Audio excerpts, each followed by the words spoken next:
Hello everyone, welcome to Deep Sight. Let's explore the profound connotations behind history together. With the end of the Middle Ages, we have covered several episodes related to the Age of Exploration and the Renaissance. However, another harsh reality behind these events is that they were not as noble as we depict them today. To a large extent, the primary driving force was ultimately the people's pursuit and fanaticism for wealth during that era. At that time, in order to break the restrictions on overland trade and seek broader markets and precious wealth such as spices and gold, brave navigators set sail and headed towards the unknown oceans. Vasco da Gama rounded the Cape of Good Hope and reached India, opening a new era of direct trade between Europe and the East. Christopher Columbus accidentally discovered the New World, opening up a new land for wealth plundering and colonial expansion for Europeans. During this period, wealth became a powerful driving force propelling the wheels of history forward, and this fanatical pursuit of wealth was also deeply reflected in the art of the Renaissance, which was happening concurrently. The Renaissance is undoubtedly a glorious and far-reaching milestone. In this brilliant era, ordinary people who had no chance to set sail on the sea were also striving to find opportunities to break through their social circles. It was this impetus that enabled many outstanding artists, such as Michelangelo, Leonardo da Vinci, Raphael, and Titian, to push art to unprecedented heights with their extraordinary creativity and superb skills. Their works not only became shining treasures in the human cultural heritage, but also, like bright stars, profoundly influenced the development trend of later art.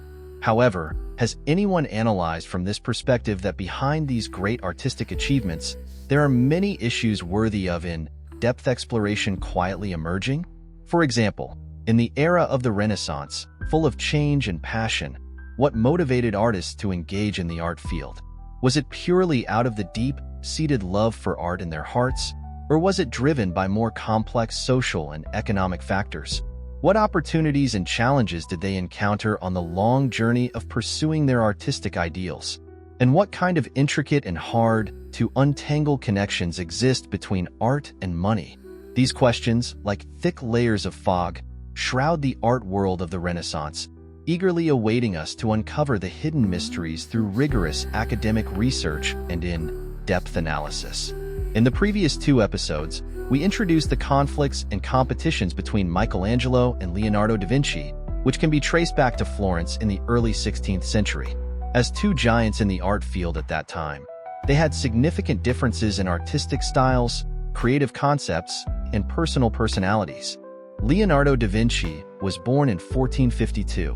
His artistic style skillfully integrated a subtle understanding of science, anatomy, and aesthetics.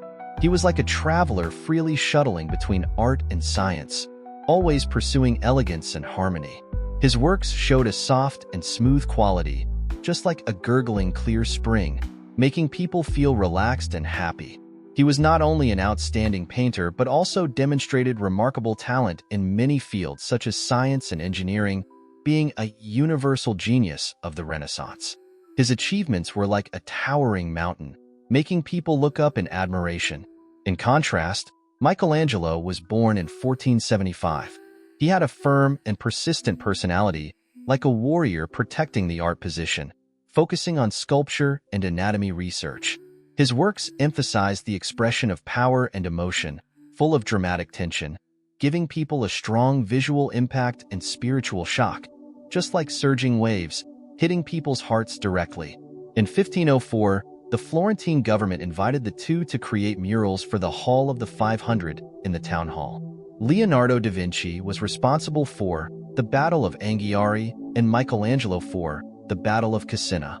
This public competition event, like a stone thrown into a calm lake, further intensified the existing contradictions between the two. The Battle of Anghiari depicted the scene of the Florentine army defeating the Milanese army in 1440. Leonardo da Vinci tried to show the power and courage of humans, as well as the dynamics and tension in the war through detailed depictions of the battle scene. In his creation, he applied his research results on human anatomy and kinetics, depicting the characters in the picture vividly, as if these soldiers would jump out of the painting and rush to the battlefield the next second. Michelangelo's The Battle of Cassina focused on the heroic postures of Florentine soldiers in the bloody battle, to show the power, beauty, and tenacious spirit of the human body. The soldiers in his paintings had tense muscles, and every muscle seemed to contain endless power. Their eyes revealed firmness and determination, as if proclaiming the indomitability and tenacity of Florence to the world. Although both murals were ultimately unfinished, the display of the design sketches attracted widespread attention, making their competition a focal topic in the art world at that time. Michelangelo once publicly questioned Leonardo da Vinci's failure to complete some of his works, and Leonardo da Vinci was also dissatisfied with Michelangelo's words and deeds. This kind of conflict and competition, although containing personal factors, objectively inspired the creative inspiration of both of them from the macroscopic perspective of art development, prompting them to constantly break through their own artistic boundaries and pursue higher artistic achievements. Just like two mutually shining stars, blooming more dazzling light in the sky of art. Against the backdrop of the competition between Michelangelo and Leonardo da Vinci, the emergence of Raphael Sanzio injected new vitality into the art world of the Renaissance, like a warm spring breeze gently blowing through the art garden, bringing a different kind of fragrance. Raphael was born in Urbino, Italy in 1483. He grew up in a family with a strong artistic atmosphere. His father was a court painter, so he received systematic art enlightenment education from an early age, like a seed beginning to germinate in fertile soil. During his early learning and creation process, Raphael showed extremely high artistic talent and a diligent and studious spirit, deeply exploring and researching various painting techniques and styles, like a brave navigator exploring in the ocean of art, constantly searching for unknown treasures. In the same year when Leonardo da Vinci and Michelangelo were in fierce competition, the 21-year-old Raphael came to Florence, the art center of the Renaissance, which gathered the most outstanding artists and the most advanced artistic concepts at that time, like a radiant art lighthouse attracting countless people with artistic dreams. Here, Raphael actively absorbed the artistic essence of masters such as Leonardo da Vinci and Michelangelo, and at the same time integrated his own unique understanding and perception of beauty, gradually forming a harmonious, elegant, and delicate personal artistic style. His works were known for their soft colors, perfect composition, and precise capture of the emotions and expressions of characters, full of classical aesthetic charm, like a beautiful movement, with every note just right, making people intoxicated. Take his representative work, The School of Athens, as an example. It was created from 1509 to 1511. At that time, Raphael was commissioned by Pope Julius II to paint murals for the Stanza della Segnatura in the Vatican. The work depicted the scene of ancient Greek philosophers discussing philosophical issues in the School of Athens. The picture gathered many well-known scholars such as Plato, Aristotle, and Socrates. Although there were many characters, the layout was orderly, like a carefully choreographed grand dance, with each person showing their unique style in their own position. Raphael skillfully used perspective, placing Plato and Aristotle, the centers of the picture, under the central arch of the building. The light fell from above, illuminating them and the surrounding characters, giving the whole picture a strong sense of space and three-dimensionality, as if bringing the audience into that era full of wisdom and speculation. The postures and expressions of the characters were diverse. Some were in deep thought, some were talking, and some were arguing, vividly showing the prosperity and exchange of ancient Greek philosophical thoughts, fully demonstrating Raphael's profound understanding and unique interpretation of classical culture, like a key opening the door to people's understanding of the ancient Greek philosophical world. Raphael's rapid rise benefited from many factors. His excellent painting skills enabled him to vividly present complex emotions and delicate characters on the canvas, as if he had a magical hand, endowing the characters in the picture with vivid lives. His in-depth research and reference to classical culture made his works contain a profound historical and cultural heritage while showing the spirit of the times, like a bridge connecting the past and the present, allowing people to feel the weight of history and the inheritance of culture while enjoying the works. When Raphael was young, he was deeply influenced by Leonardo da Vinci. He borrowed from Leonardo da Vinci's Mona Lisa and the Virgin of the Rocks in terms of composition, human body postures, and soft light, shadow treatment. His famous works, The Three Graces and the Sistine Madonna, both showed the elegance and harmony of Leonardo da Vinci's style, but Raphael's style was clearer, brighter, and less mysterious than Leonardo da Vinci's. However, the two never had any conflicts in their lives because Leonardo da Vinci was old enough to be Raphael's father. When Raphael became famous, Leonardo da Vinci had already left Italy for France. Raphael not only mastered Leonardo da Vinci's techniques, but also had Michelangelo's sculpting ability. Raphael highly respected both predecessors. In the School of Athens, he not only painted Leonardo da Vinci in the central position of the Greek sages, but also modeled the image of Plato after Michelangelo. However, Michelangelo was full of hostility towards Raphael, believing that he had plagiarized his style and gained more recognition. When Raphael was in Rome, he competed with Michelangelo for the Vatican's commission projects, such as the painting work of the Sistine Chapel. It was rumored that Michelangelo was jealous of Raphael's social skills and talent. Even after Raphael's death, he lamented, "This young man stole all my things but was more successful than me." So, the low-key Raphael's talent was a combination of Leonardo da Vinci's soft aesthetics and Michelangelo's strong expressiveness, forming his own unique style and achieving fame at a young age. The young Raphael, at such a young age, rose to the highest level of art, forming a three-pillar historical status with the two masters. This was more due to Raphael's personal charm. Raphael was handsome, elegant in manner, gentle in character, and humble in attitude.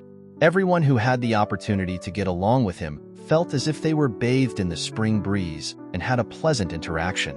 He was good at establishing good cooperative relationships with the aristocracy, popes, and other upper-class people at that time, which won him a large number of art commission projects and provided a broad space for the display of his artistic talent, like a sailing ship sailing in the vast ocean, relying on favorable winds and sails to reach the other side of success. It is not difficult to understand. By comparing the process of Michelangelo creating the ceiling murals for the Vatican, he kept complaining and haggling, closed the studio to prevent people from watching, and would lose his temper from time to time, making the Pope extremely depressed. He even painted the Pope's image naked in his work. If you were the client, who would you choose as your partner? Similarly, for Leonardo da Vinci, who would run off to France at will without completing a work, would you dare to entrust a huge project to him? Obviously, Raphael's appearance freed the Pope and the aristocracy from their dependence on the two arrogant artists. Raphael was more successful commercially. He was the wealthiest artist among the three and achieved this at a young age. Different from Michelangelo's solitary nature, Raphael established a painting system. His studio had many disciples and experts. He adopted a team, cooperation model, trained a large number of assistants, and assigned painting work to his disciples, forming an efficient workshop system. His apprentices could continue his style. Many works, although bearing Raphael's name, were actually painted by his assistants. His management style was more like that of a modern art studio, with high production efficiency. However, due to his aloof personality, Michelangelo almost didn't trust others and preferred to create independently. Even if he had assistants, they had no chance to engage in real creation and could only help with priming or carrying materials. His works, such as the ceiling paintings of the Sistine Chapel, were mostly completed by himself. This working method ensured the high originality of the works, but also made him physically and mentally exhausted during the creation process, with a long working cycle. Looking at Leonardo da Vinci's studio, it was even more interesting. As a universal genius, Leonardo da Vinci's studio was not only a painting workshop, but more like an interdisciplinary laboratory, involving fields such as anatomy, engineering, and mechanical inventions.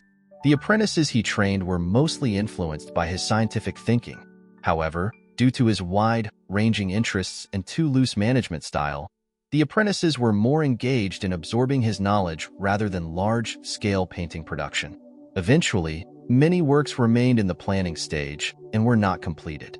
Raphael's early fame and wealth accumulation led to significant changes in his lifestyle. In terms of material life, he lived a rather affluent life. According to records, when Raphael died, the value of his estate was quite substantial, equivalent to about 15 to 25 million US dollars in today's terms. Of course, none of them knew that any of their casually painted works today are worth more than a fraction of this wealth. But at that time, this also made a low-status painter turn from rags to riches and become a model of a successful life. Raphael had a spacious and luxurious residence in Rome. The mansion had a large space with many rooms, including a large studio for creation and a magnificent reception hall for receiving guests. The interior decoration was extremely exquisite, filled with precious artworks collected from all over the world, including copies of ancient Greek and Roman sculptures, fine paintings, and rare antique furniture. These not only demonstrated his wealth, but also reflected his high pursuit of quality of life. In terms of emotional life, Raphael did not have an official wife. He had a well-known relationship with Margherita Ludi, the daughter of a baker. Margherita was beautiful and simple-minded, different from the upper-class women in Raphael's social circle. Raphael used her as a model to create many works, such as the Madonna of Urbino, and the characters in the paintings were full of life and worldly beauty. However, due to Raphael's social status and family background, this relationship was opposed, and they did not get married in the end. Besides Margherita, there were rumors that Raphael had close relationships with many noble women in social activities, but simply defining these relationships as mistress relationships lacks sufficient historical basis.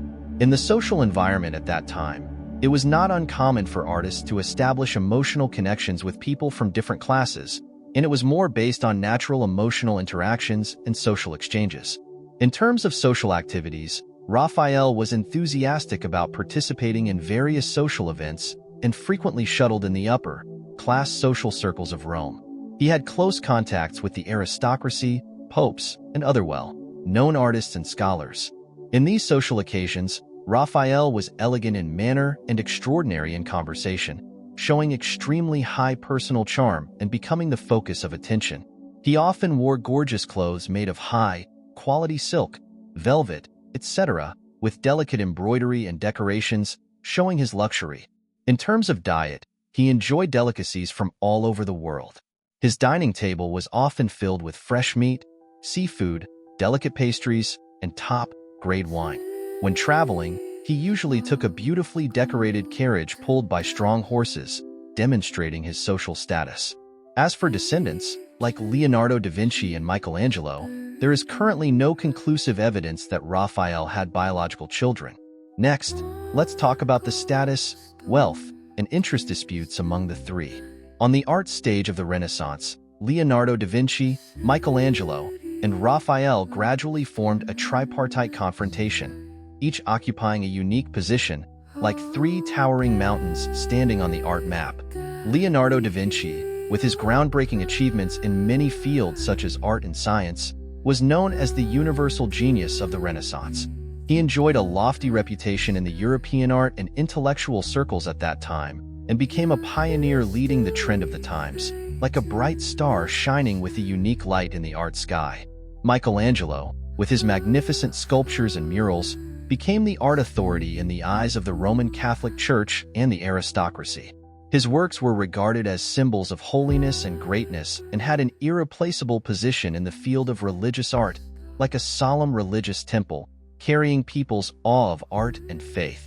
Raphael, with his elegant and harmonious painting style, was deeply loved by the popes and the aristocracy and became the representative figure of court art.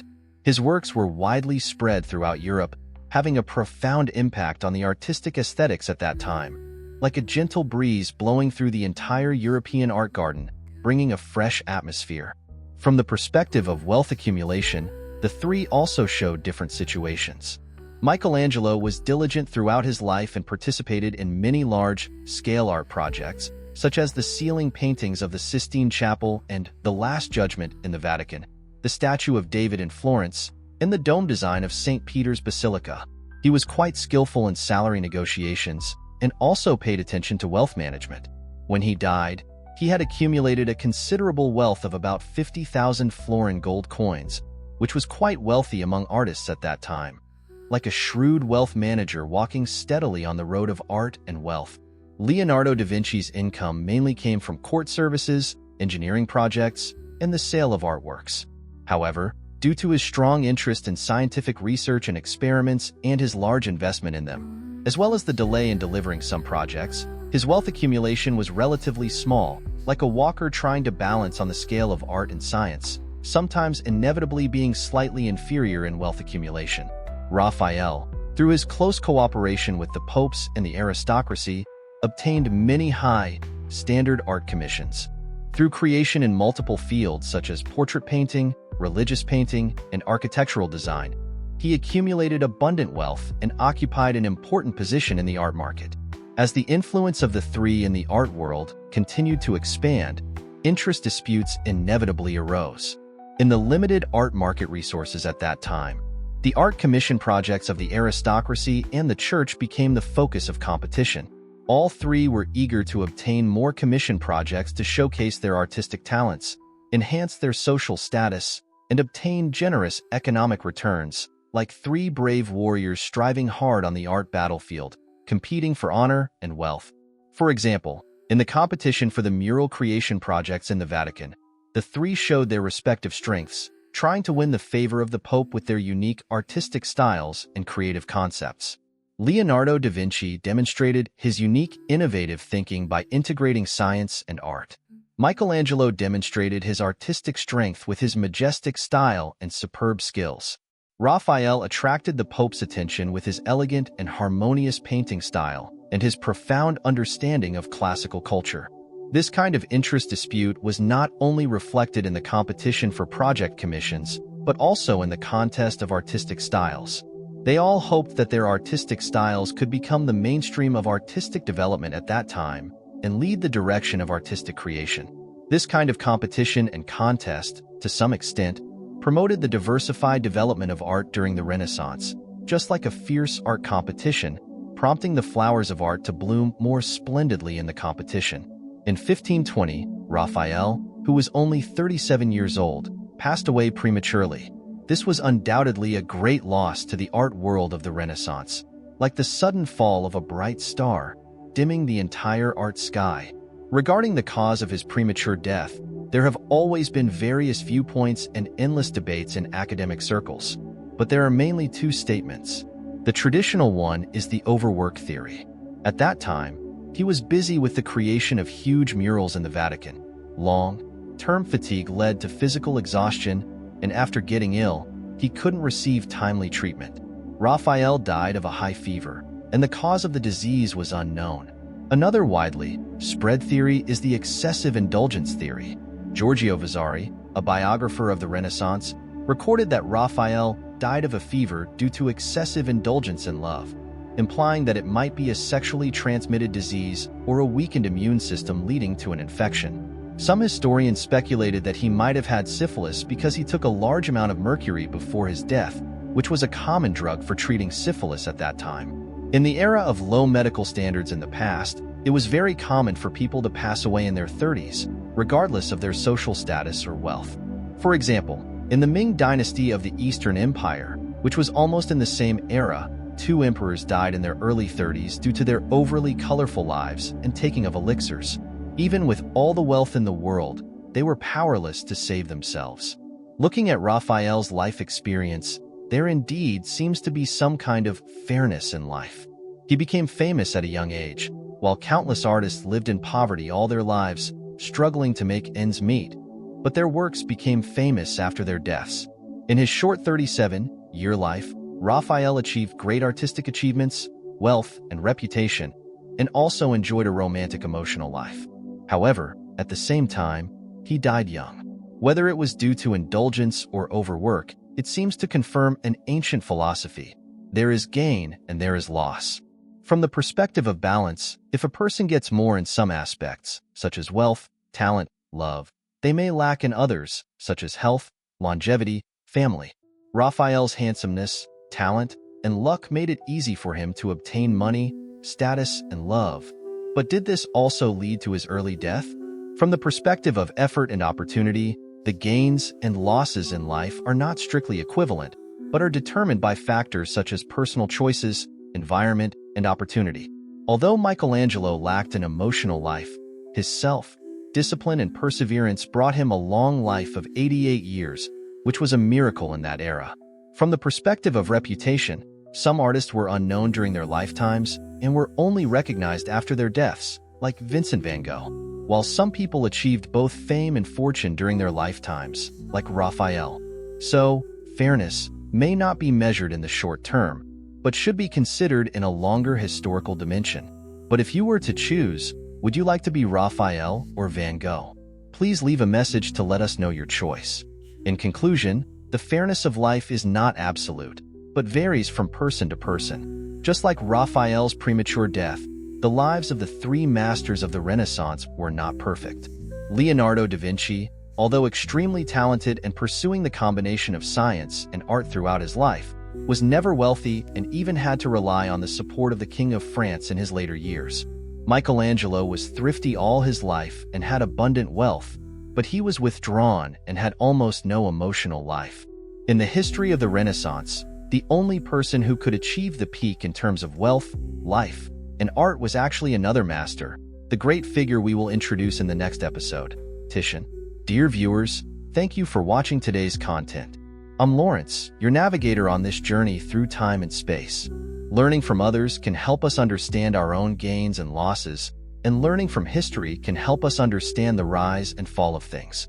Let's explore the profound connotations behind history together. Welcome to Leave a Message, give a thumbs up, and follow our channel.